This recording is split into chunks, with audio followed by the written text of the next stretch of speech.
नमस्कार मंडळी, तुमचं स्वागत आहे माझ्या चॅनलवर. मी सविता. तर आज बघा मी काय बनवणार आहे. तर मी बनवणार आहे बटर चकली.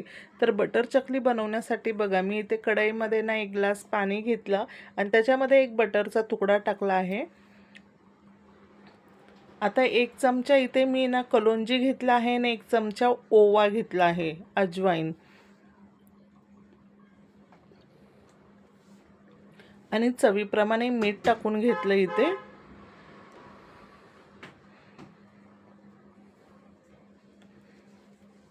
आणि थोडासा हिंग टाकून घेतला. ही बटर चकली खायला एवढी टेस्टी आणि कुरकुरीत होते ना, तर आता तुम्ही नक्कीच व्हिडिओ बघा. कारण आहे ना आपल्या मुलांना म्हणजे असं बाहेरचं चटरपटर खायची खूप इच्छा असते आणि ते खातातच बाहेर. तर किंवा आपली मुलं पिकनिकला पण जाणार असेल तर आपण त्यांच्यासाठी अशी बटर चकली बनवून देऊ शकतो किंवा घरामध्ये पण मुलांसाठी अशी बनवून ठेवली की मुलं ते खाऊ शकतात. आता बाहेर बघा ना लहान मोठे म्हणजे सगळ्यांनाच काही म्हणजे सगळेच लहान मोठे आणि बाहेरचं काही खाल्लं की लगेच त्यांना खोकल्याचं इन्फेक्शन असं लगेच त्रास होतो, खोकला वगैरे लागतो. तर मग अशा लोकांसाठी आता बाहेर कसं तेल वापरतात कसं नाही आपल्याला माहीत नाही. मग असा त्रास जर त्यांना होत असेल, बाहेरचं काही खाल्लं की लगेच खोकल्याचं वगैरे इन्फेक्शन होत असेल, तर अशांसाठी तर हे नक्की चांगलं आहे. घरातल्या घरात असं बनवून ठेवलं ना, तर मग सगळेच असे छान खातात, आपली मुलं किंवा आपण. आणि आपल्या मुलांना टिफिनला छोटे मुलं असेल तर त्यांना खाऊ म्हणून आपण देऊ शकतो किंवा घरामध्ये छोट्या मोठ्या भुकेसाठी आपण त्याला खाऊ शकतो. तर आता इथे बघा गरम पाण्यामध्ये मी 1 वाटी असं पीठ टाकून छान मिक्स केलं आणि याला आहे ना मी म्हणजे पिठाचं अजिबात माप घेतलेलं नाही आहे. कारण 1 ग्लास पाण्यामध्ये जेवढं पीठ बसेल ना तेवढं पीठ आपल्याला व्यवस्थित टाकून इथे मळून घ्यायचं आहे. जेवढं आपल्याला पीठ लागेल तेवढं आपण टाकत चालायचं. पिठाचं मी कोणतंही इथे मेजरमेंट घेतलं नाही. आणि एक परातीमध्ये बघा आता इथे हे पीठ आहे ना छान वाफ दिली त्याला.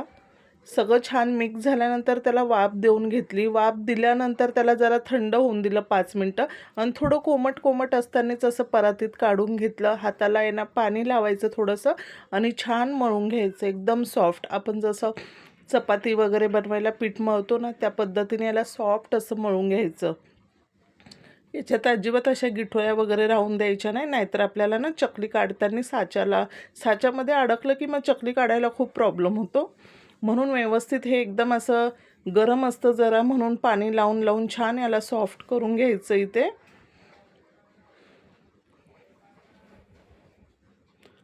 आता हे पीठ बघा मी किती व्यवस्थित असं छान मळून घेतलं आहे. आणि मळून झाल्यानंतर ना याला मी 10-15 मिनटं थोडं रेस्टला ठेवलं होतं. खूप अशी कुरकुरीत होते ही चकली आणि खूप टेस्टी होते. आणि आता बघा खूप जणांचं असं म्हणणं आहे की ही चकली आपण घरात बनवली की जास्त तेल पिते चकली. तर तसं जर काही प्रॉब्लेम झाला ना अजिबात घाबरायचं नाही. आता चकली काढल्यानंतर जर चकली जास्त तेल पित असेल असं जर तुम्हाला वाटलं ना, मग ह्याच पिठामध्ये काय करायचं, थोडं गरम पाणी करायचं आणि साधं पीठ टाकून पुन्हा मळायचं. पुन्हा तांदळाचं पीठ घ्यायचं आणि पुन्हा थोडंसं पीठ वाढवायचं आणि मळायचं. बिलकुल चकली तेल पित नाही.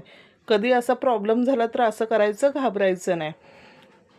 बघा मग अशा आहे ना मस्त साच्याला तेल लावून घेतलं आणि छान अशा चकल्या इथे काढून घेतलेल्या आहे मी. एक साईडला लगेच तेल गरम करायला ठेवलं. आता व्हिडिओ जर तुम्हाला आवडला असेल तर व्हिडिओला लाईक करा, चॅनलला सबस्क्राईब करा. चकली कशी झाली हे मला कमेंट्समध्ये सांगा आणि नक्की तुम्ही पण एकदा अशी बनवून बघा आणि मग कशी झाली ते पण मला कमेंट्समध्ये सांगा. कारण ही बटर चकली नाही ह्या पद्धतीने बनवली ना खूप छान होते, अजिबात बिघडत नाही. आणि बिघडलं तरी मी तुम्हाला सांगितलंच आहे, तर चकली जर तेल प्यायला लागली तर त्यात आपण सुक्कं पीठ टाकायचं आणि गरम पाणी घेऊन थोडंसं मळून घ्यायचं. म्हणून नक्कीच आपल्या घरातल्यांसाठी आपल्या मुलांसाठी जर बाहेरचं खाऊन त्यांना काही इन्फेक्शन होत असेल तर असं घरात बनवून ठेवलं पाहिजे छोट्या मोठ्या भुकेसाठी. आणि ही बटर चकली सगळ्यांनाच खायला आवडते, एकदा खायला लागलं का कोण थांबत नाही. आता तेल तापलेलं आहे आणि त्याच्यामध्ये आता जसे चकल्या बसतील तशा आपण टाकून द्यायच्या आपल्या कढईच्या हिशोबाने. 4-5 जशा बसतील तशा मी याच्यामध्ये सोडल्यात आणि व्यवस्थित आलटी-पलटी करून असे छान तळून घेतलेले आहे.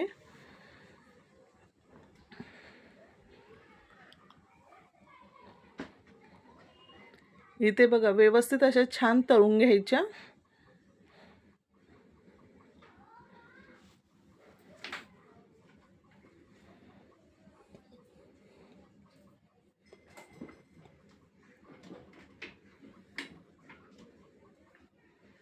आता तळून झाल्यानंतर ह्या सगळ्या मी व्यवस्थित अशा काढून घेतल्या आणि बाकीच्या राहिलेल्या पण मी अशाच केल्या आणि अशाच तळून घेतल्या व्यवस्थित.